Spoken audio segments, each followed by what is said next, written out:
Hello, Erin from Morehouse Farm here with today's knitting tip, which is how to knit the brioche stitch.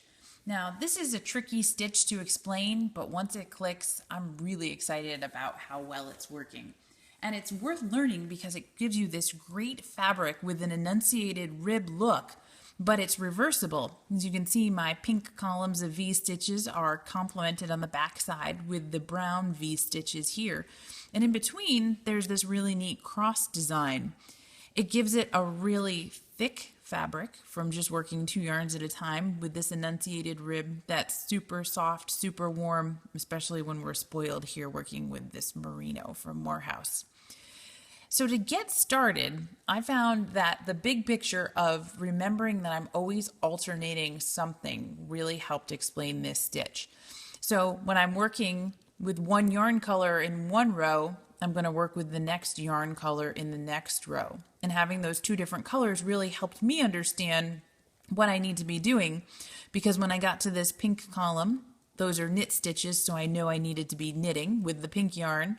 And in between, the brown yarn, that's when I'm going to be purling based on the yarn color that I'm working with. So that's one thing.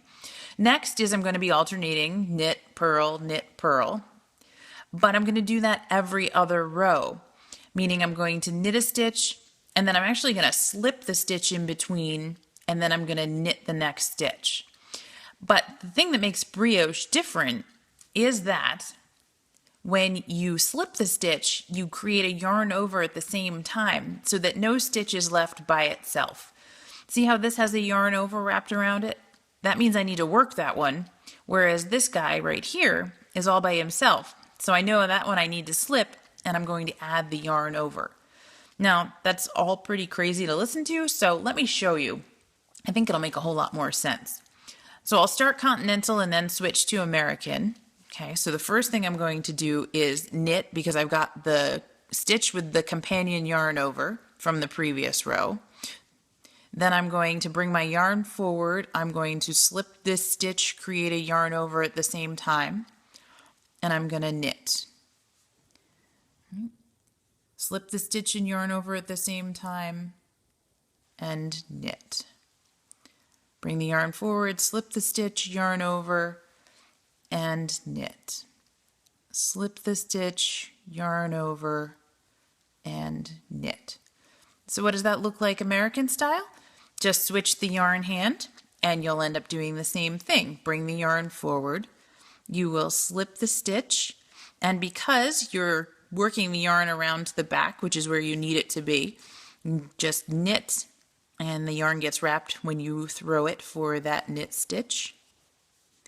Bring it forward, slip the stitch, wrap the yarn, and be ready for your next knit stitch. Slide it off, keep going, and again we're bringing it forward so that we can wrap and knit at the same time.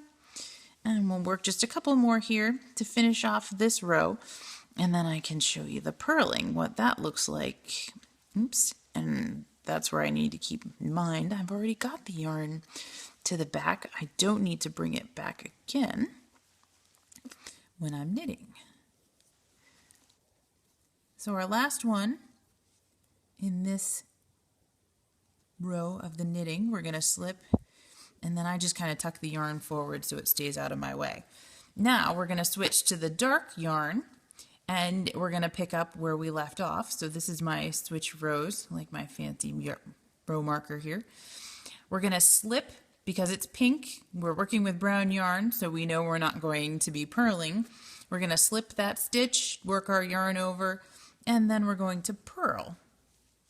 Okay, we're going to slip the stitch, we're going to work the yarn over at the same time, and purl. We're going to slip the stitch, work the yarn over, and purl. And again, the working stitches, like right here, are the ones that have the yarn over with them from the previous row. The ones that are by themselves get slipped, have the yarn over worked together. Make sense? I sure hope so, because this is a lot of fun, and I'm really looking forward to seeing the finished results because this fabric just feels so wonderful. So for the American style version of this, We're going to be working this yarn over, bring the yarn forward. We will purl.